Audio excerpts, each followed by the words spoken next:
रंगपंचमीच्या दिवशी गर्दीचा फायदा घेऊन महिलेची छेड काढणारे 3 इसम जेरबंद. गुन्हे शाखा युनिट क्रमांक 1 ची कारवाई. बातमी नाशिक येथून.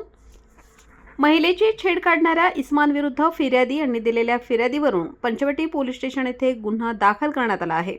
सदरचा गुन्हा हा संवेदनशील असल्याने पोलीस आयुक्त नाशिक शहर, पोलीस उपायुक्त गुन्हे नाशिक शहर, सहाय्यक पोलीस आयुक्त गुन्हे शाखा नाशिक शहर यांनी गुन्ह्यातील अनोळखी पाहिजे आरोपितांचा शोध घेण्याबाबत सूचना दिलेल्या होत्या. त्या अनुषंगाने सदर गुन्ह्याचा समांतर तपास करीत असताना महेश साळुंखे व मुक्तार शेख अशांनी 2 तासाच्या आत अनोळखी आरोपितांची नावे निष्पन्न केली. त्यानंतर त्यांना त्यांच्या गुप्त बातमीदार यांच्याकडून बातमी मिळाली. सदर गुन्ह्यातील पाहिजे आरोपी हे तपोवन आडगाव परिसरात येणार असल्याबाबत माहिती मिळाली. सदरची बातमी वरिष्ठ पोलीस निरीक्षक डॉक्टर अंचल मुदगल यांना दिली असता त्यांनी सदर ठिकाणी जाऊन खात्री करून कायदेशीर कारवाई करण्याबाबत सूचना दिल्या.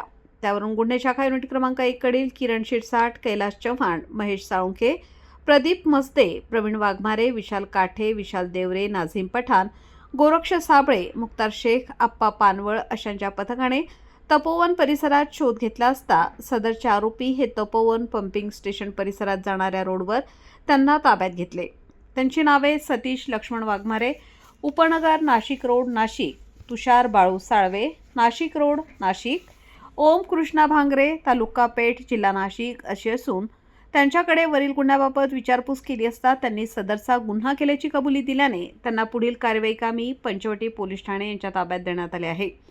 सदरची कामगिरी संदीप कर्णिक, पोलीस आयुक्त व किरणकुमार चव्हाण, पोलीस उपायुक्त गुन्हे संदीप मिटके, सहाय्यक पोलीस आयुक्त गुन्हे शाखा यांच्या मार्गदर्शनाखाली गुन्हे शाखा युनिट क्रमांक 1 नाशिक शहरकडील वरिष्ठ पोलीस निरीक्षक डॉक्टर अंचल मुदगल, सुदाम सांगळे, किरण शिरसाट, कैलास चव्हाण, महेश साळुंखे, प्रदीप मस्ते, प्रवीण वाघमारे, विशाल काठे, विशाल देवरे, रोहिदास लिलके, नाझीम पठाण, राजेश लोखंडे, गोरक्ष साबळे, मुक्तार शेख, आप्पा पानवळ, जोगेश्वर बोरसे अशांनी केलेली आहे.